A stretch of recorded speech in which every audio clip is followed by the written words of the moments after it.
Learning to draw. In today's video, I'm going to show you how a simple trick using old magazines or newspapers can help you. Welcome back to my channel. If you are new here, my name is Michelle, and on this channel you'll find all things watercolour, as well as painting, drawing, tuition, even a little bit of mixed media, business and motivation for artists too. Please do consider subscribing. If you click the bell icon, you can get notified every time I have a new video for you. Make at least one free video here a week on a Thursday with extra content for Patreon subscribers.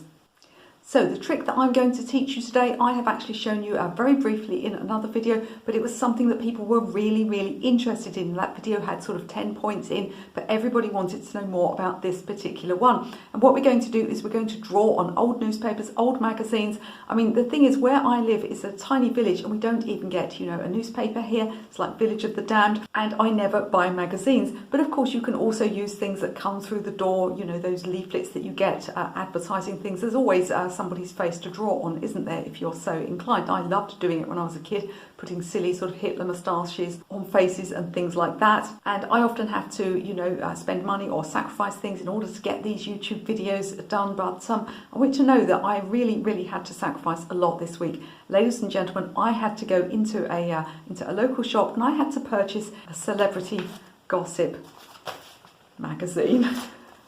So I don't read these things. I don't read any magazines. I mean, I might occasionally buy a sewing magazine, but I, generally speaking, don't read magazines. But I didn't have anything to hand, so I went and got this magazine, and I got the celebrity one because it's got the most faces in. But at least we get to draw on them. So it's full of entirely vacuous people, most of whom I don't even recognise because I don't have a television either. But they're all going to help us to learn how to draw faces, and we're going to look at lots of different principles, and I'm going to show you how to use curve guidelines so that you can plot faces, because what beginners do, which is a big mistake, is just to draw a face and then randomly place an eye, place another eye, place the nose, place the mouth. If you don't have guidelines, if you don't understand the structure of the skull in a very basic way, then your face is never going to look very aligned. Maybe you've drawn someone before and the eyes have just looked, slightly out of line. We're going to fix that today, and our lovely celebrity magazine is going to help us. So I've talked about curved guidelines, but first of all, we're going to actually start with a straight line. And this is not a guideline in terms of where the features are placed. This is a guideline for the angle of the head, simply which angle the head is tilted at. Makes a bit of a difference if somebody's looking at you or looking from the side. So I'm going to show you how to do that first of all. So here we are. Here we have Jason Donovan and his daughter. And they're both facing kind of forwards, aren't they? So I'm looking at the angle through the head now. So this is not about finding the centre line. So it will appear to be the centre line at first, but it's not about the centre line. It's about finding the angle through the head. So I'm talking about from chin to crown of head, or as close as you can see it. So this is the only one that's going to be straight, and we're going to do it with a ruler, because why not?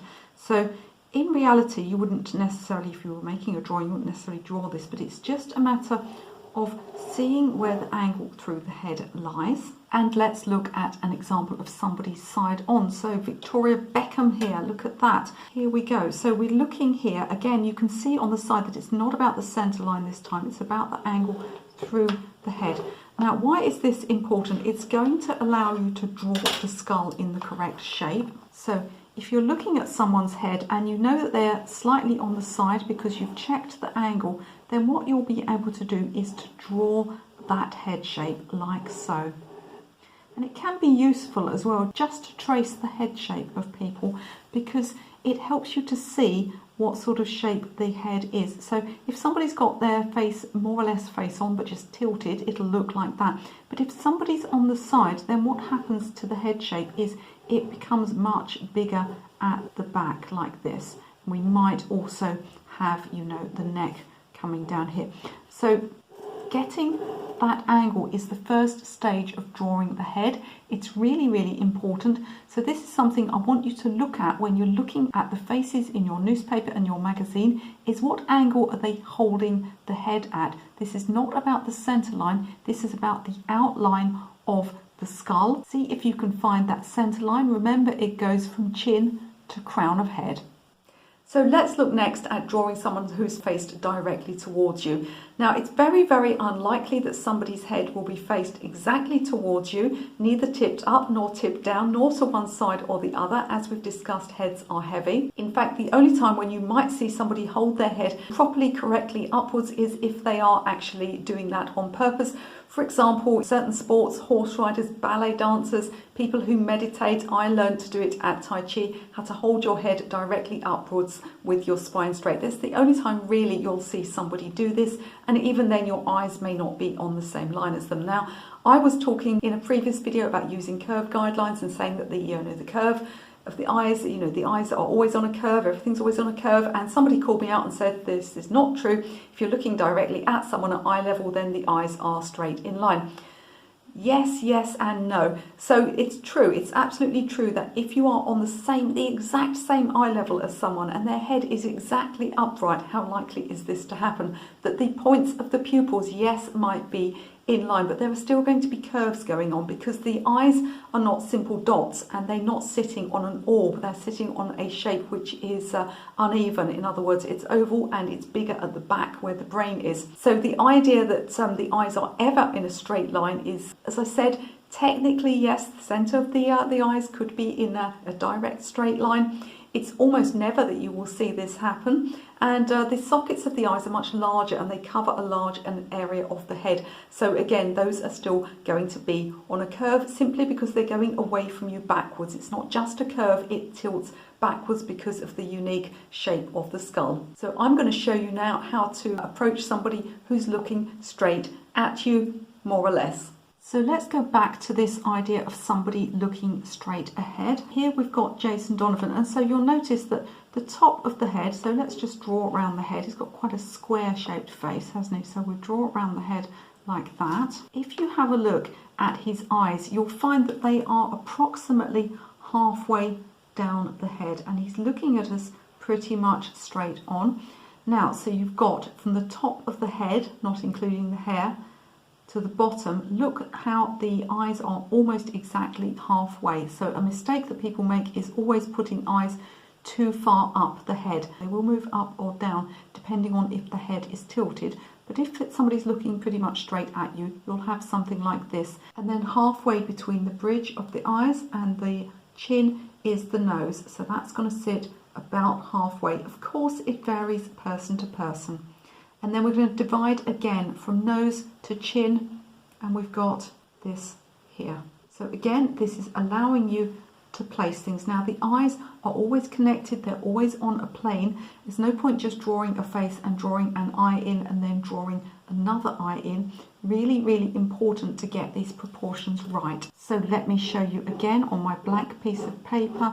Here we have the oval of the head, and we have eyes about halfway down, nose about halfway between eyes and chin, mouth halfway between the nose and the chin. And then from there, obviously, once you've got these proportions right, you can put things like hair and ears in just by judging them like so. And the guidelines will generally be, if you're looking at someone face on, they'll generally be something like this, a slight curve to allow for the curve of the face. You've also got a center line, so with a person that's looking straight on, you've got a center line like this. And again, if we look at Jason here, we can see the center line of his face. And I think actually drawing this on like this has given him a definite Silence of the Lambs feeling, hasn't it? And I'm still able to read this magazine article afterwards because nothing could be more interesting to me than reading about Jason Donovan's daughter. At this point, if you're finding this video helpful and getting some value from it, can I please ask you to do me a favour and click that thumbs up, click that like button for me. It really helps me with the YouTube algorithm. If you can like, share, subscribe, it's free, or even leave me a comment. YouTube will push this video out to more people and I can help teach more people how to paint and draw. So next we're going to approach this idea of somebody that's looking to the side, and it's very important that we find the centre line through the face, and there's one or two mistakes that you can make. You never want to be finding the centre line going by the tip of the nose because that protrudes out from the face, but we are going to find the centre line. We're also going to look at the shape of the head because, of course, as I said, the head is not an egg shape. It is actually bigger at the back. You might think that your ears sit on the side of your head, but actually they're quite far back. And the back of the skull is larger to accommodate the brain. Even in the celebrity photos that we're looking at here, they still have a large cavity at the back of their head. How much of it is filled, only they will know. So here we have Wayne Rooney. This week we're obsessed with, I don't know who's obsessed with Wayne Rooney, I'm certainly not. Right, if you don't know him, he's a British footballer. You probably know him, I don't know. Do people know him? Who knows? Very talented at football apparently. Now, we're looking at the centre line here, so let's think about this one. So, to find the centre line, you don't want to use the nose because the nose protrudes further out than the rest of the face, so that can be deceptive. So there are certain things that are always in the middle. One of those is the bow of the lips here, and then the other is the bridge of the nose, the middle of the bridge of the nose. Bearing in mind that if you're looking at the side, you'll see more of this side. So that little line won't necessarily be directly between the eyebrows. It would be if he was facing, but it will be a little bit further to that other side. And from here we're going to get, and we've got the chin here, we're going to get the centre line. Now it's going to curve backwards like this because that's the shape of the skull. We've got this large area here. You can see the shape of his head. If it wasn't cut off by that photo crop there. Shape of his head there to incorporate the brain. And then what we've got, of course, is we've got those guidelines again. Now the guidelines will curve more as they go round to this side because of foreshortening and because the skull is longer at the back. You'll have something like this happening and you'll have something like this happening. So can you see how the whole of the head is surrounded by these curved guidelines? It's going to enable you to better place items on them. Now things like the eye, this eye here will be smaller than this eye because everything on this side of the face is foreshortened because we're looking across it. That's why we can see more of this side here. So another clue, if you're not sure where the center line is, another clue is to see which side of the face you can see more of. So although I didn't take this photograph, the photographer was obviously over this side because he can see a lot more of this side. So let me show you how that looks in a sketch. So here you see we have this guideline which was through the shape of the skull in order to tell which direction it was tilted in, but that's not the centre line. So the centre line will be somewhere over here, like so. And then we can find that halfway point for the eyes. Remember, it's going to be flatter and straighter as it comes round due to the uneven shape of heads, and here we can make a mark for the nose, and here we can make a mark for the lips. So you're then at the point where you can put the features in, and everything will be bigger this side, so we see more of the mouth this side. Just the same here, this would be more even because we're facing the front, but here we have somebody's head tilted, and this is how you're going to get those features working in unison. And remember that, you know, as I said, you'll see more of the eyes here. Now sometimes people say to me, this line here, is this the middle of the eyes? You know, is it the bottom of the eyes? Is it the eyebrows? That really depends on the person you're drawing. So as long as you get a rough idea of where the eyes go, you can then adjust due to those individual features and start placing individual features on. And then again, you know, you've got Mr. Rooney doesn't have a lot of hair, but you know, you can put on whatever hair you see, and you may see more of the ear. You'll definitely see more of the ear here than you would here because you don't see a lot of the ears from the front. You'll see more when someone's facing onto the side, and that's how you structure somebody's face when they're facing sideways. Now this head is also tilted, but let's look at somebody who's got their head upright but still is facing over to one side, and again you'll have something more like this.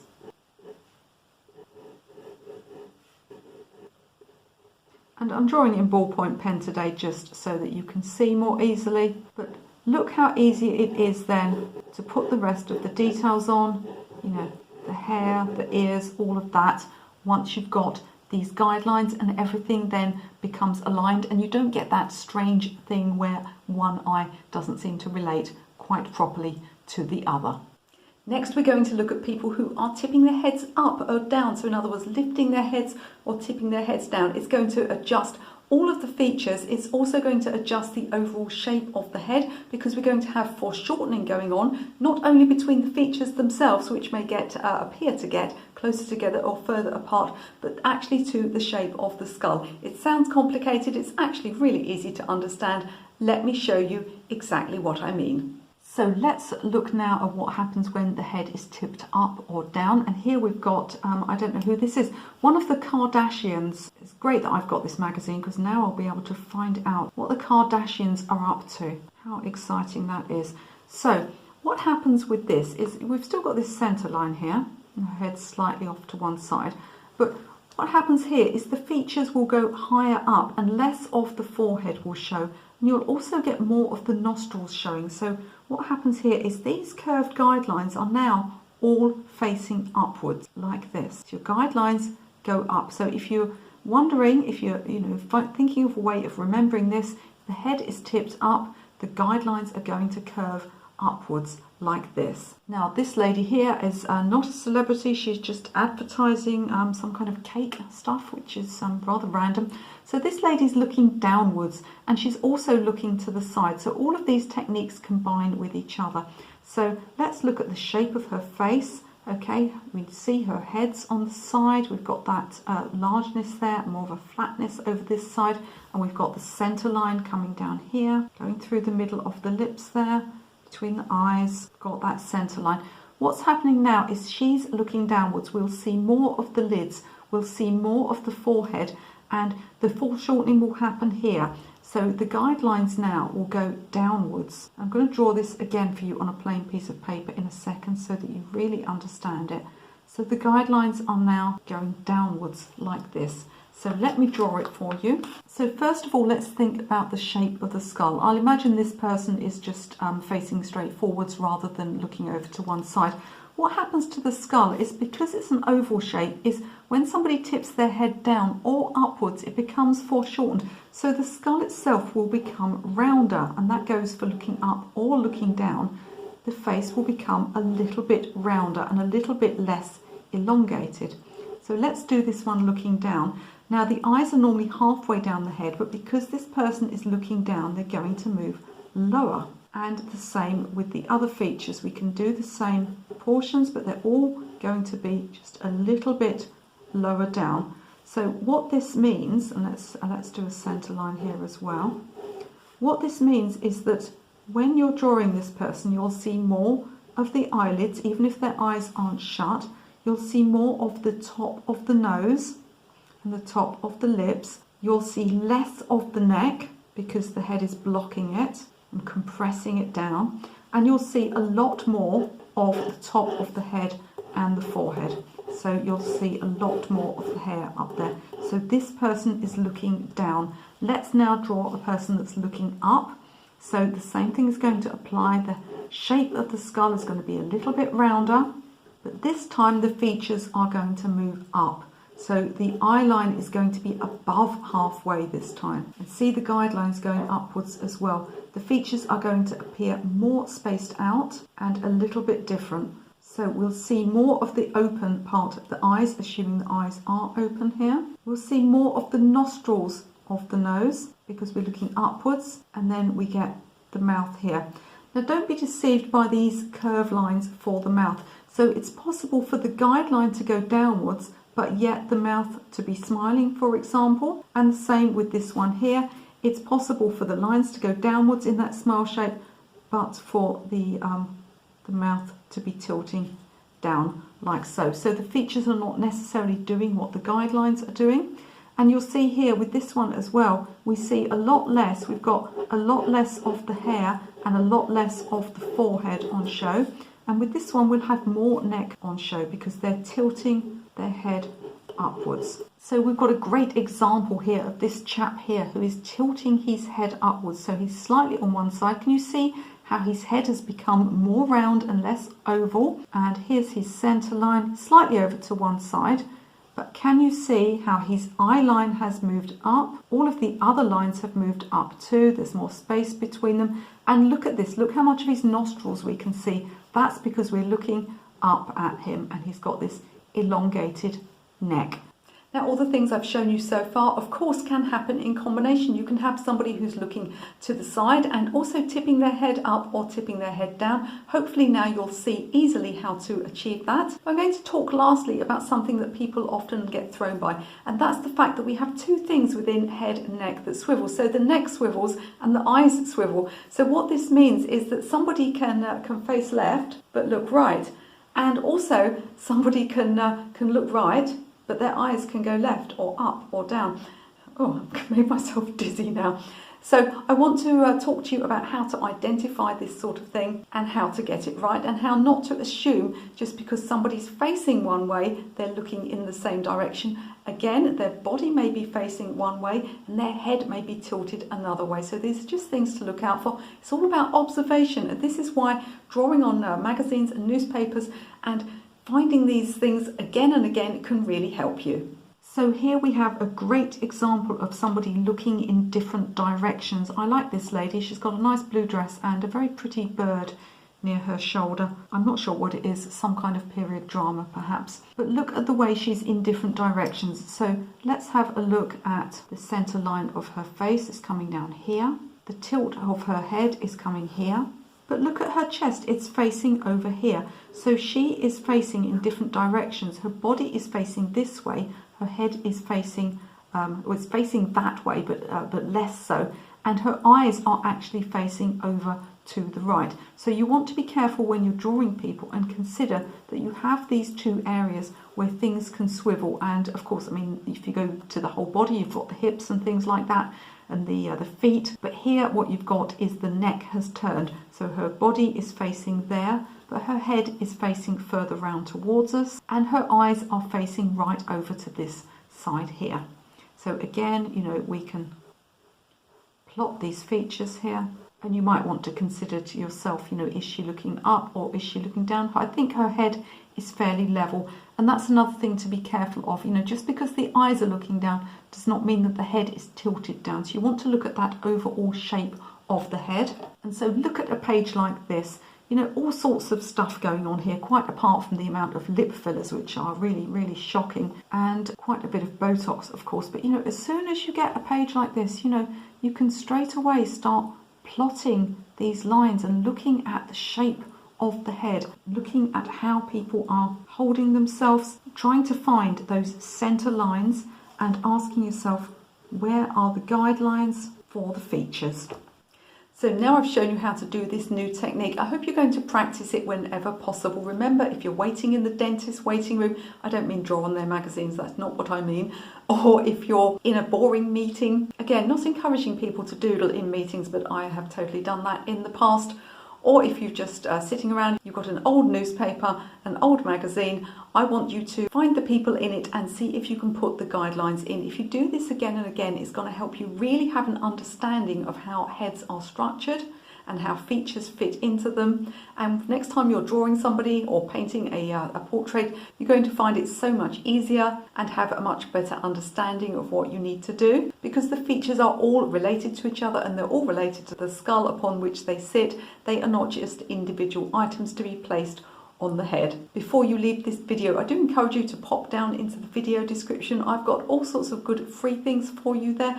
You can grab some free downloadable PDFs. I've even got a free watercolor painting course that you can take, a free mini course. Yes, absolutely free, no money to pay whatsoever. So do grab that if you're interested. And if you would like to follow along with all of my own paintings, then you can pop over to Patreon, and tier 2 and 3, you can follow along with all of my own paintings for a very small monthly fee. If you found this video interesting and you'd like to learn more about drawing, I have another great video for you, and it's all about the 10 most common drawing mistakes that I've seen people make over the years. I've been teaching real life classes for over 20 years. These are all the mistakes that I see people make most often. You can watch that video right now.